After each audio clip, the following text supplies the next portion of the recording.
The day started out like every other day. Then I received a text from my son and said, "If you'd like an adventure, come with us. You have time, LOL." He knew I'd been looking for some places where I could go and make some videos. They needed to be in Morgantown for an appointment, so I needed to meet them in Morgantown since they were already there. He said they were heading to Weston to do a 45-minute tour of the asylum. So with back and forth decisions, and Paul was busy, my sister that's always there for me said, "Hey, let's go." No regrets. That's also what my daughter-in-law is famous for saying too. No regrets. So very quickly we got ready and headed out to meet my son and his family in Morgantown. The next decision was where to eat lunch, so we decided to opt for the Arby's in Fairmont to save time. We followed them and we were on our way to the Trans-Allegheny Lunatic Asylum. For us, it was a 2-hour ride. When you arrive at the Trans-Allegheny Lunatic Asylum, also known as Weston State Hospital, you're greeted by a long driveway that leads up to the enormous, Gothic, hand-cut stone building. The property is designed to be an impressive, stately campus set on hundreds of acres, with the main building looming over the landscape. The approach to the asylum is typically described as a grand park-like entrance. The asylum sits on an expanse of grounds, initially over 269 acres, with a large, manicured front lawn that faces the West Fork River.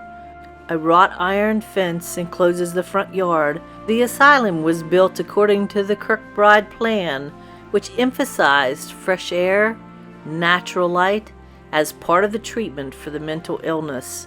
The long driveway and the spacious grounds were a deliberate part of this architectural philosophy, aiming to provide a pleasant and orderly environment.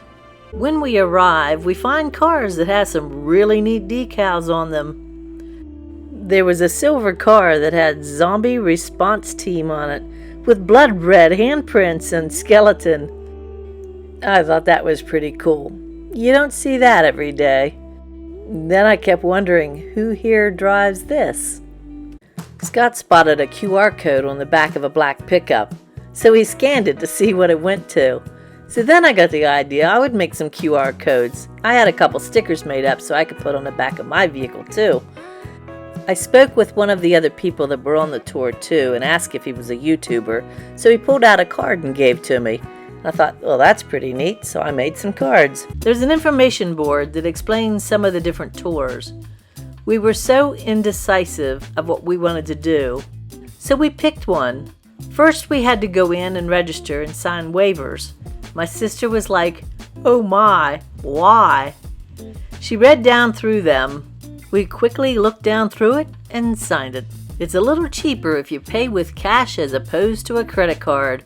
If not, you're paying the 3% extra. Most of the tours start every hour. The guides look like they'd stepped out of the past. Gray or black pants with suspenders, white shirts, and for the women, vintage nursing uniforms.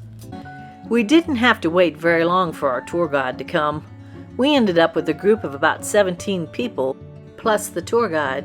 Our guide had been working there about 4 months and did a fantastic job. Only disappointment? No video allowed, just still pictures. As YouTubers and social media folks, several of us were bummed. Video and audio recording of tours is strictly prohibited. We decided to do the first floor tour north, the 45-minute tour. We got there just before the tour started, so we didn't have much time to wait. While we waited, we looked around in the hallway with all the different displays. I found a variety of tours offered with different pricing on their webpage. They're closed on Mondays, I noticed. And this is our tour guide.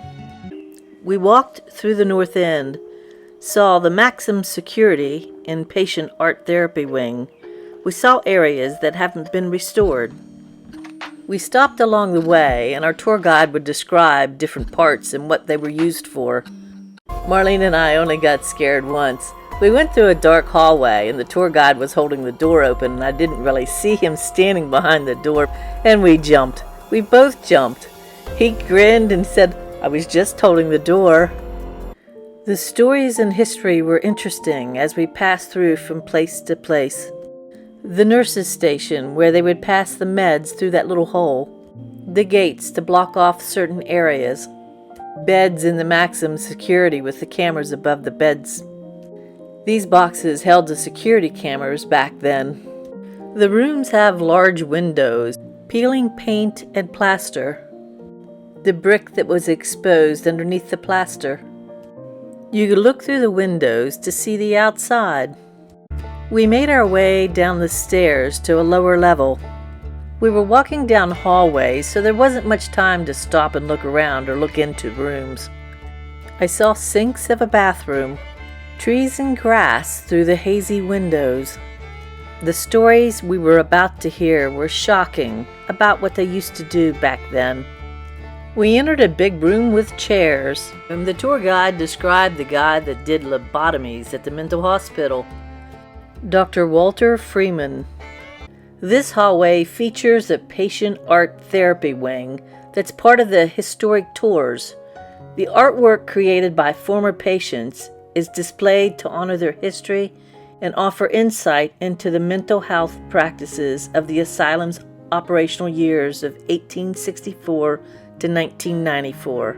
This place used to be known as West Virginia Hospital for the Insane and Weston State Hospital. The asylum was open to patients from October 1864 until May of 1994. Some art displayed in one of the rooms. An open door to the outside. A row of sinks. We exit the north wing for the tour for the outside part. We stand among the massive buildings. There's Gothic architecture. Grotesque. They're carved stone figures used for decoration, unlike gargoyles, which are also waterspouts. They are decorative carvings of monstrous or frightening figures. They serve no functional purpose other than to ward off evil spirits. According to superstition, umbrellas waiting for a rainy day. Can you imagine how many bricks it took to build this? We spotted an old hearse outside. There were a lot of old buildings out back, large ones. You could see the clock tower from the back.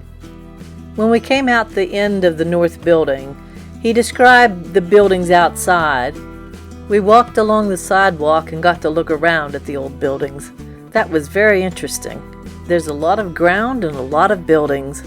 When the Weston State Hospital closed in 1994, the patients were transferred to a newly built, smaller William R. Sharp Jr. Hospital in Weston, West Virginia. The hospital was originally designed to accommodate 250 patients. It became overcrowded in the 1950s with 2,400 patients. The asylum was sold at auction in 2007. He told us again what his name was for a good review, but he said if it's not a good review, this is my name, and he gave us another name. The hospital reopened for tours in March of 2008, after it was closed as a psychiatric hospital in 1994. The building is also known as the Trans-Allegheny Lunatic Asylum, now functions as a tourist attraction, offering both historical and paranormal tours. The main building of the hospital, said to be one of the largest hand-cut stone masonry buildings in the United States. It was designated a National Historic Landmark in 1990. These rooms held a lot of information. This Gothic National Historic Landmark holds 130 years of American history's dark side. The Lunatic Asylum offers Halloween-themed tours and events, including its award-winning haunted house attraction, paranormal tours, ghost hunts, and a fall festival as part of its Asylum After Dark celebration, which runs through October and into early November. I see where they have 3 new flashlight tours, paranormal tours, and ghost hunts. A lot of different options on things to do. After we completed our tour, I stopped in the gift shop to get a souvenir shirt with the picture of the asylum on the front. It was green. I like green shirts. We saw another tour group on the balcony. Scott was ready to get his family loaded up and we were ready to go. We stopped for one last look. The sun was kind of bright. Sometimes spontaneous trips are the best trips. Scott spotted a cool spiderweb on the side of the Jeep. You have just watched a Jill Garbart Studio video. Come back for some more adventures. Don't forget to subscribe too.